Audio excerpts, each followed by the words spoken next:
Hey guys, what's going on? Thank you for tuning in. Today we're going to be talking about artisans professions in Germany, professions around painting, carpentry, electricians, and those kind of stuff. I have here with me a close relative, Jerry, who's going to introduce himself shortly. He has had experience, he's also very passionate about it, has seen the opportunities in Germany for young people, and that's why we're doing this video today. So it's about vocational training in Germany, which is otherwise called Ausbildung, as many of you must have heard. So if you've ever imagined yourself doing something like this, then this video is for you. I recommend that you stick around, sit down, don't let yourself be distracted by anything. Sit, lie down, whatever you're going to do, and watch this video until the end. So before we proceed, I'd like our guest speaker to briefly introduce himself shortly. Jerry, please. Hi guys, thank you very much for having me. My name is Jerry Olatubosun, also known as Agedo. I'm an artisan, a painter to be precise, and I've been in Germany for quite some time, like 7 years now. Thank you. Great. Jerry, let's really get straight to the main point. I recall we had a conversation some time ago and you told me about how Nigerians or other Africans can benefit from these opportunities or this profession. What exactly did you see that made you think that? Like I told you last time we had the conversation, I think everybody cannot be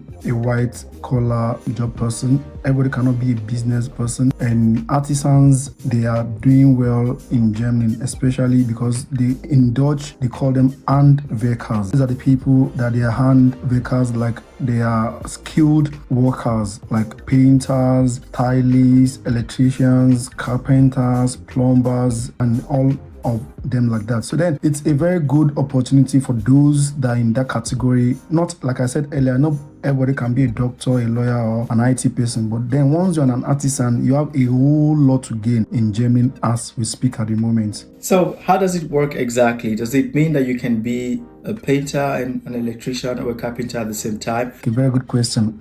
Here in Germany, you can't multitask. You can only choose one. Like if you are a carpenter, you go in the line of carpentry. Everything here in Deutschland is school for every profession. If you are a carpenter, a painter, the same school. Of course, you might be in the same Berufsschule. They call them Berufsschule, meaning school for artisans. Yeah, so you can be in the same school, but you have different classes. Whereby painters are in a class, carpenters are in a class, plumbers, electricians, but then you can be in the same building. So you cannot be a painter at the same time be a carpenter. No, it doesn't work that way. You stick to one profession. Jerry, do you have an idea of how this works in Nigeria, for example, or in other parts of Africa? How is the artisan situation over there? I think the process is the same everywhere around the world. When you are a foreigner and you want to come to Germany, there's what they call job seeking visa. If you are an artisan, maybe plumber, whatever you are, you just have to go to make sure you are good in what you're doing. You just have to go to the Ministry of Foreign Affairs in your country. Then you have to authenticate your certificate. Of course, while you are doing your apprenticeship back in your own country, your boss should give you a certificate of, okay, well, you've done this thing for 3 years or 4 years, you are now an expert, you are a professional.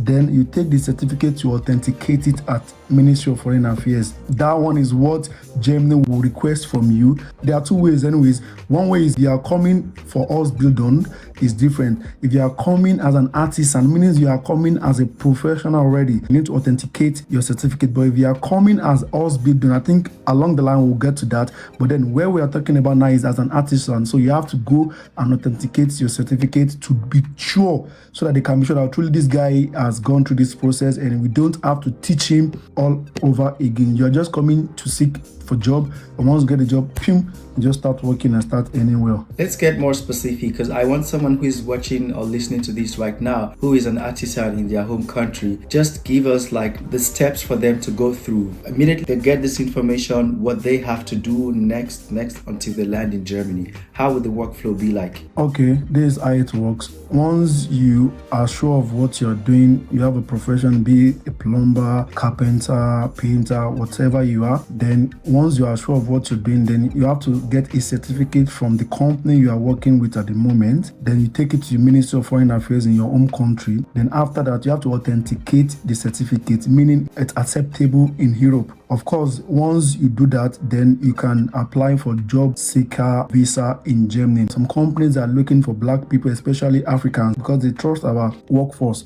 So then once you get to that point, before you go to the embassy, we need to get you employment here already. But then no company will issue you employment contract without that certificate of authentication that truly you are certified. You are a certified plumber, the same way you are a chartered accountant, the same way you are a certified nurse, the same way you need to be a certified plumber, a certified painter, because here in Germany, everything they do here is 100%. They call it in Dutch ganz genau, which means everything must be 100%. There must not be mistake. Every profession, there's a way to go around it. So then once you get your certificate certified, we get your employment from Germany, we send it to you, then you take the employment letter and contract. There's a different thing. There's the employment letter, there's the employment contract. Employment letter is to issue you employment. Employment contract is to tell you the terms and conditions of what you need to do while you are coming. Then you take down with your certificate if certified, take it along with you and other necessary requirements, take it to German embassy in your country. As far as I know, within 2 months, maximum 3 months, you will definitely get your visa. 3 months visa, then when you get to Germany, you take it back to your company. The first contract they will issue will be conditional contract. Once you land, they will now issue you unconditional. That was the one you will now take it to Ausländer Behörde, which they call in English immigration office, for them to change your visa to 1 year resident permit. And then how does it go from there? So you now resume work and you start working with the company and be in your profession. Yeah, you resume work because right from the time they send you the employment contract, they will tell you when you're supposed to resume. That's what will facilitate the issuance of your visa. So then once you come here, go to your company will see your documents, everything. They will now give you another unconditional employment letter. Then I think after 1 week, then you have to take everything to your Ausländer Bureau. They will guide you, the company will guide you. They will take everything you need to the immigration office for them to give you temporary resident permit. You can start work because right on your contract, the company will give you accommodation if you don't have anyone you want to stay with here in Germany. Oh wow. And is it that you must secure this job from your home country before you come to Germany, or is it possible for you to come to Germany first and then get the job? Like you get a visa to come to Germany to get the job and then everything continues. Is this possible, or there's just one way to go about it? I think it's a two-way thing, but the best way I would recommend for people is to get the job from Germany here first, because there's a way we go around it. But then if you don't get the job first, it's still the same process, but it's like in two ways. The way is to get to seek for job seeking visa. You're not coming for temporary or visiting or tourist visa. No, the visa category you are coming with is job seeker visa. Even if you don't have a job, but for the fact that you have the certified copy of your certificate from where you're working, you can get the job seeker visa. Then once you get a job seeker visa, you have 20 hours per week to work, because at the moment you are not employed, you don't have any work you're doing, so you just be doing normal menial jobs. But then along the line, once you now get to Germany, you can now use that your visa and your certificate to look for employment. But then once you get to Germany, every other thing is easy. The difficult part is you get your visa and you cross to Germany. But once you cross the bridge, the rest is history. So Jerry, I want to come to an important point. Did you notice like scarcities of artisans in Germany, or why do you think Germany is bringing more foreign workers? You know, while I was younger, they always say you are working like a German machine. So Germany is actually a country, they need workers, so to say. Their labor force is very, very little and they need to improve on it. So then you can't compare Germany when it comes to workforce with America. The population of Germany is like 80-something million. 60% of workers here, they are foreigners, right? So then if you are coming to Germany as an artisan, the work is readily available. Like my company now, I'm a painter and I work for the biggest paint company in the whole of Europe, Henry Schmidt, right? We are like more than 3,000 or 4,000 workers, like everywhere and every day of the week, every week of the month, every month of the year. We are always busy. You come to my company today that you want to work, if you are sure of what you're doing, they will just interview you. You start work. Work is not a problem. Yes, same as my friend that works as an electrician. I have plumbers, I have electricians as friends as well as workers. So then it's easier.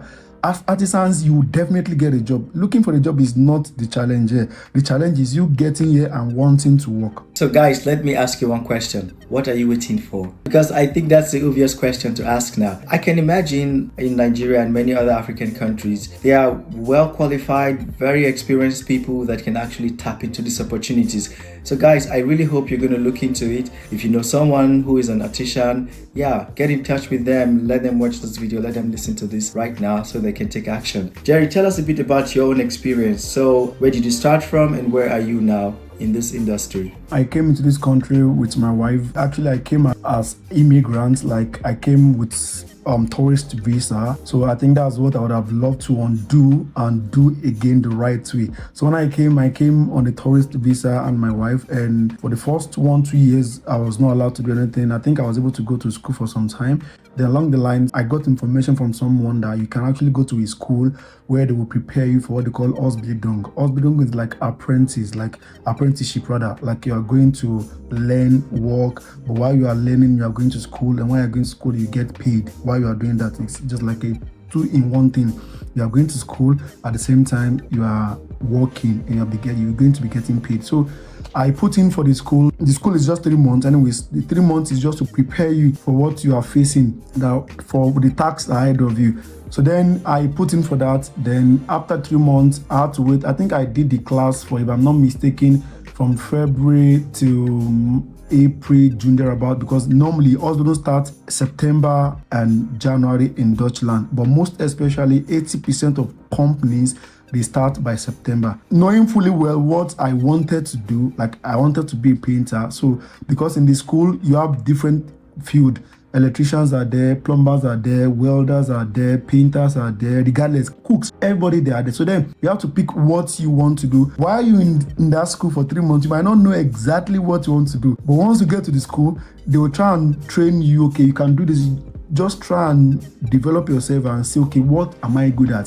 What do I do without stress? What do I have passion in? So then after the 3 months in the school will still help you to get what they call Ausbildungsplatz, which means where you do your Ausbildung. They will help you to get a company that will take you in. Then luckily for me, after the 3 months, the woman actually, she just liked me naturally, because she likes the way I'm committed. I'm always going to class. I'm always punctual. Then because it's like a normal school, Monday to Friday, 8 a.m. till 4 or 3:30 thereabout. So then what they usually do is this: they'll get you 2 companies. So if one denied you, at least one will accept you. She gave me 2 companies. I went to the first one. There's what they call practical. Practical is before Ausbildung. Practical means they want to see how good you are. That's for those that are even coming for artisans right from your home country. You will do practical. Practical is 2 weeks. In some occasions, it can be 3 weeks. It's free. It's the voluntary work. But then they will give you everything you need to use to work. Then I went to the company.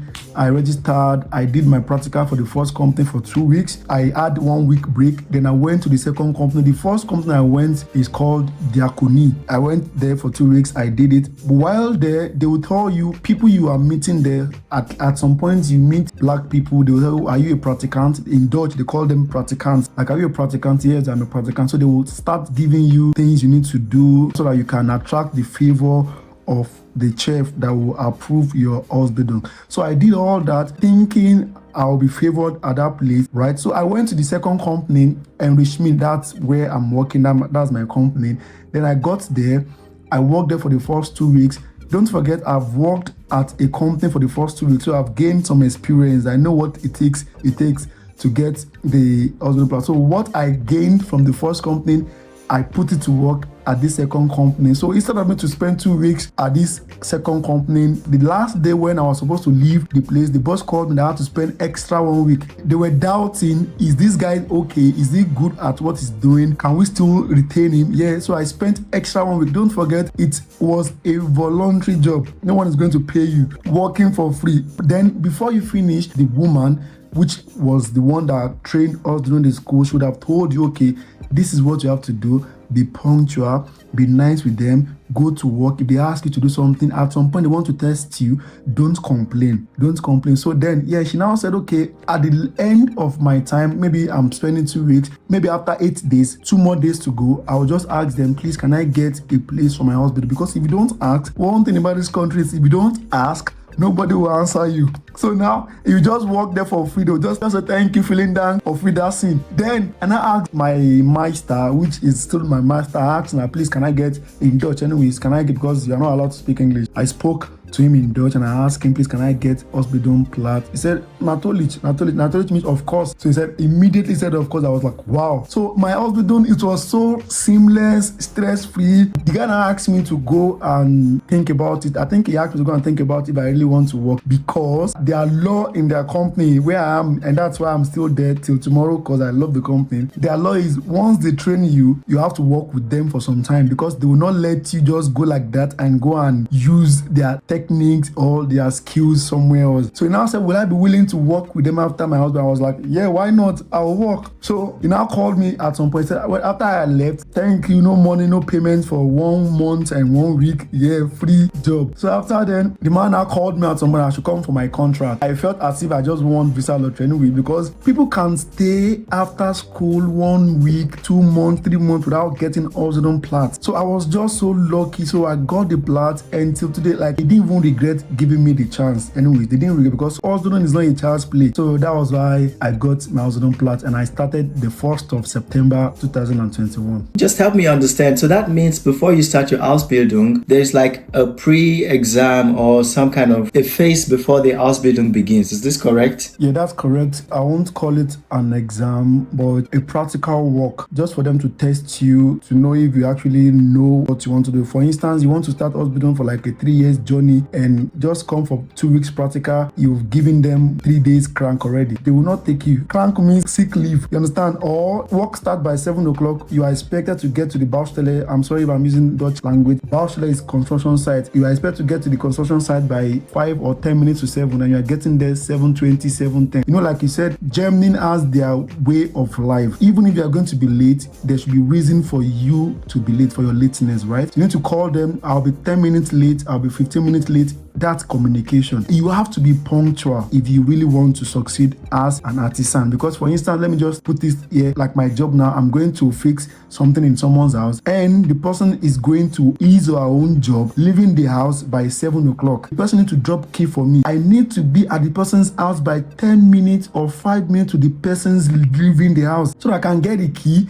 He or she can tell me things I need to do. For instance, I'm not getting to the person's house by 7:10. My lateness to the person's house will affect the person's lateness as well, which is really, really not okay. So one thing Germans don't play with is punctuality and planning. So you have to plan and be punctual. What would you advise, newcomers, be it someone who got a job as an artisan from Nigeria or wherever to come to Germany, or someone who got an Ausbildungsplace here? What would you advise newcomers, the younger people? How would you advise them to behave? 3 things I'll talk about. First is punctuality. You have to be punctual when you're going to work. Like you said earlier, in Deutschland, they are serious with their time. If you are not going to be punctual, give them Bescheid, give them notice of, okay, I'll be coming late, but adventure, okay, train delay, U-Bahn delay, or you have some kind of things you were doing, you forgot, you slept off. Just be punctual. If you will not be punctual, be honest and tell them the reason you won't be able to come to work early, so that they will try and make plans, because this country, they work with planning. If you think without you they are not going to work, then it's a lie. They have replacements for everybody. You have to have passion for what you are doing. That's number 2. That's when the seriousness comes in. When you have passion for what you are doing, you won't give unnecessary excuse for not going to work. At times they want to test you. Normally my company will close work by 4:30. At times my boss will say, okay, we are working till 5 o'clock. Don't complain. At times I'm not supposed to work on Saturday. We'll just come in Thursday or Wednesday evening. Can you work on Saturday? Of course, if you cannot work on Saturday, tell them you cannot work. But then it's better you tell them, okay, I will work. They just want to see your zeal. And one thing about this country is anything you will not take in the future, refuse it from the very first time you resume at the work. Let them know your stand. Let them know that Jerry will never work on a Sunday. I have never worked on a Sunday in my life in this country. Let them know that Saturday you can work, but till 12, because it will not be stated on your contract. They will just want to chip it into you. If you buy it, you are on your own. I will just advise you, first thing is be punctual punctual, be serious with your time. 2, hardworking, that's where the passion comes in. And 3,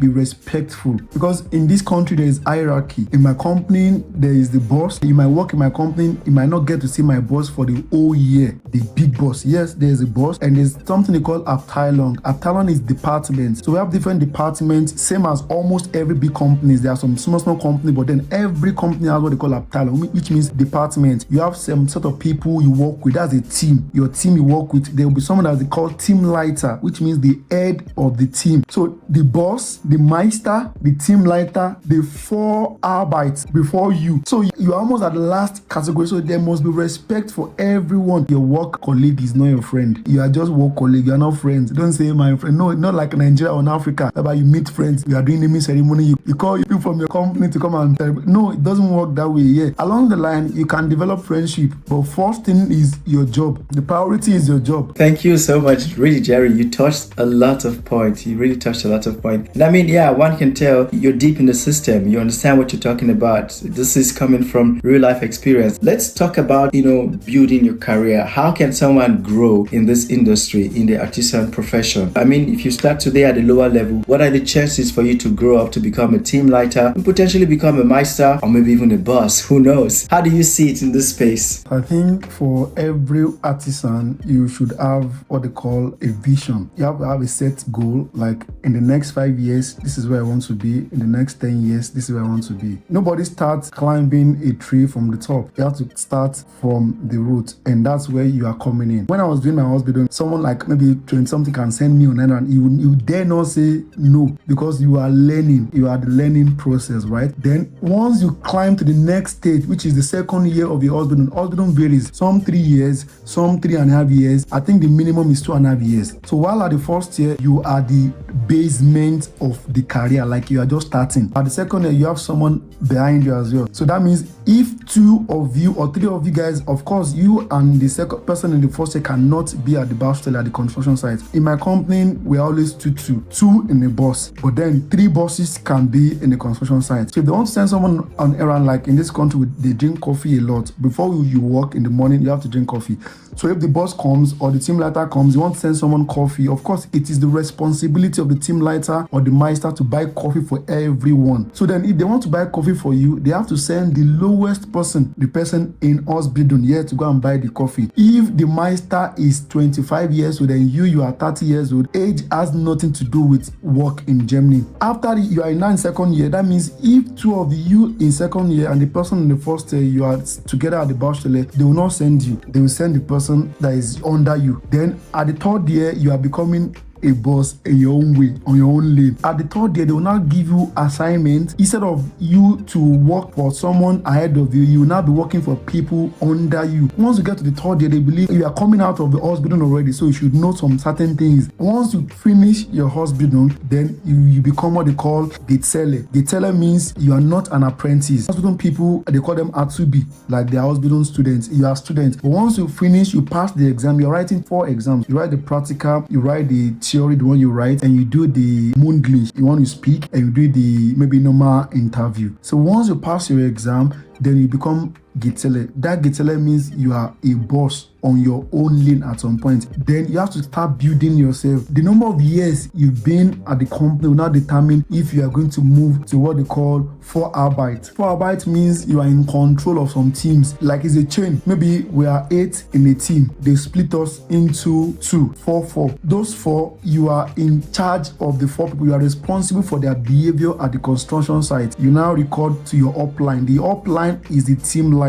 So for Arbeiter, you don't need them to do anything. Just build yourself, build your work ethics, develop yourself, develop your skills, be a better person, because you can be a Vorarbeiter and someone that is just a Geselle that just finished hospital can be better than you, can be skillful than you. So you have to be up to your game. You have to play your game tight if you want to become a Vorarbeiter. Vorarbeiter is just by appointment. You say, oh, Jerry, you are the one leading this team today. It has nothing to do with maybe degree or reading or salary. No, it has something to do with your work ethics, your commitment, and your longevity, your duration at work. The person that trained me throughout my 3 years hospital that I'm still working with, he's been there for 23 years now. He loves the job. Yeah, he's not a Meister, but he's a forearbiter, meaning he's been there for long, he has more experience, he's responsible for people under him. That's on that aspect. On the other hand, if you don't want to go through that route, after you are done with your hospital, you become a getele. You can work for 1 year to get experience on the field. Then, you go to Meister.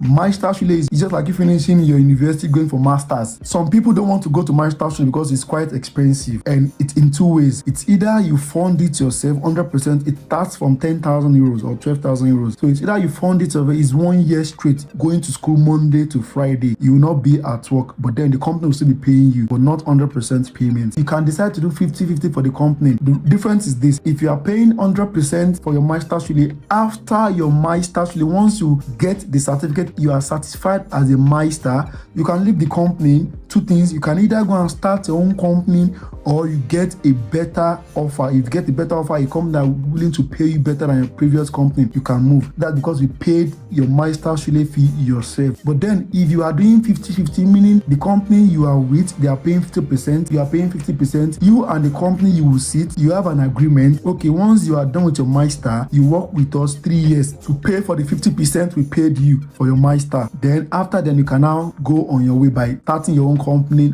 or going to a better company. Jerry, you said so many things that I just could not agree more with. Like, right on point, and I'm so happy all these things are coming from you. And for the house building is free too, right? You don't have to pay for it. Okay, I think it's better we clear the air on that. The house building is actually free, but getting the house building is the hard part. But then it's not as hard as it was before. It's better now, because one thing they just want to know is this person willing, because government is the one funding the house building. Government will pay your company, the company will pay you, because nobody teaches someone things for free. You know, they will teach you, but then they have to get paid. I really like the way you cleared the air about the quote-unquote free house building. I think one last point which I would like you to touch a bit on is, are there possibilities for someone to use what they've learned, the skills that they have learned as an artisan profession, to go to other industries? Do you see some correlations, some kind of knowledge transfer, skill transfer from the artisan professions to other industries? I think it's quite possible within and outside as well. For instance, as a painter, I did mine as a painter. I can decide, okay, I don't want to be a painter again tomorrow. I can say, okay, but then you have to pay the price for it, which means you have to go back to school. They won't assume, okay, because as a painter, but you know how to do carpentry, then you have to start carpentry again. No, you have to go back to school. Instead of you doing 3 years, you might not even do 3 years, you can just do 2 years, because they believe you have the skill already. Because the first year is mainly introduction, so you might skip mainly introduction, how the German system, German culture, the work ethics, how you must behave to your friend, to your workers, to your boss, how you must relate to them, you must be clean. Those are the first year. The second year is when the work starts. So then you might skip the first year and start from the second year. You might just do 2 years instead of 3 years and do the exam. That means if you want to have 3 different professions, being an artisan, you have to have 3 different certificates. Yes, you cannot use certificate of a painter to work as a plumber. No, because control might come. They can control you. Okay, what are you doing here? Okay, I'm a painter. Okay, are you a certified painter, or you are just a foreman, or you're just working without skill? Because here in Germany, they want to be sure everybody working is a certified or a professional worker. So it's possible, but then you have to pay the price by going back to school, but then the duration will not be the same. Then outside as well is possible, but then it's still the same process. You have to go back to school as well, but then it won't be the same artisan school or briefly. For instance, now as a painter, that's artisan, I want to switch to maybe DJ or entertainment. There's school for it. There's school for everything in Deutschland. There's school for being a security. Okay, let me use security as an example. I'm tired of being a painter. I don't want to be waking early in the morning to go to work in the cold. I want to be like a security person where I'll just sit and be pressing my phone. Yeah, I have to go to school 5 days. Yes. So then I have to go and write exam to be a security in a security school. So everything is possible, but then you have to pay the price. But then you have to apply again. Anything you are doing, you have to seek approval. You have to apply. Okay, I want to do this. That's why I said earlier on, if you don't ask in this country, nobody will answer you. you have to be up and running. Always ask questions. I want to do this, so apply. It's a two-way thing. It's either they approve it or they deny. So once they approve, you learn. Once they deny it, you push again next time. So don't just be tired of pushing. Keep pushing until you get there. So you can switch. You can always switch. Thank you so very much, Jerry. This is packed with a lot of information, and I hope it is also valuable for everyone who's watching and listening to this right now. And again, don't forget, like this video, subscribe, share, send it to your friends, families, enemies, whatever you want to do. Jerry, any final words before we wrap it up? What I'll just advise people that want to come to Germany, either as a ready-made artisan or come and enroll for hospital, is, like I said, be serious about your life. Nobody will ask you if you have eaten, knowing fully where you've not eaten. You have to ask, oh, I'm hungry, I've not eaten. No? So you have to take the bull by the horn. You have to be responsible for your life. I cannot eat for you. I cannot make money for you. You can only make money for yourself. So you have to be serious in whatsoever you want to do. You might not find fulfillment in your profession you are doing back in your home country, but once you get here, just put in every effort. Be passionate about what you are doing. Show respect to your colleagues, your workers. Then be serious about the language. One thing about this country is once you are able to integrate, then the sky will be your starting point. Don't even be your limit. You get things as you're asking them. Then along the line is, once you come to this country, once you start working, please, if you are sick, it's okay to be sick. Of course, they will not question you, they will not query you for being sick. But then be serious about your work, be committed. Don't be someone that will work 2 months and you take 1 week crank. No, I'm not saying when you are feeling some kind of way in your body system, you should not call in sick. You can always call in sick, but then don't be the kind of person that is always calling sick, because at some point, if you call sick, Aoka is paying, your company is paying as well, because they will pay you for that thing. So please, nobody wants to pay someone that is not working for the company. A time will come, you will need the help of the company. I find myself at that point, you need the help of the company. They will now look back at your record. Are you always serious? Are you always sick? Are you giving problem at the company? If you are not someone that is serious, they will not take you serious, because this country, what you give is what you get. So please, I will advise you, when you come to this country, be serious about what you are doing. Focus, that's a goal, and set a goal for yourself. In the next 10 years, this is where I want to be. Before you know it, you get there. Just everything you are doing, make sure you are adding value to yourself every week, every month. Learn new things, unlearn other things you don't want to make use of. Before you know it, the sky will be your starting point, and I wish you all the best. That's it, guys. Thank you very much, and see you around. Bye bye.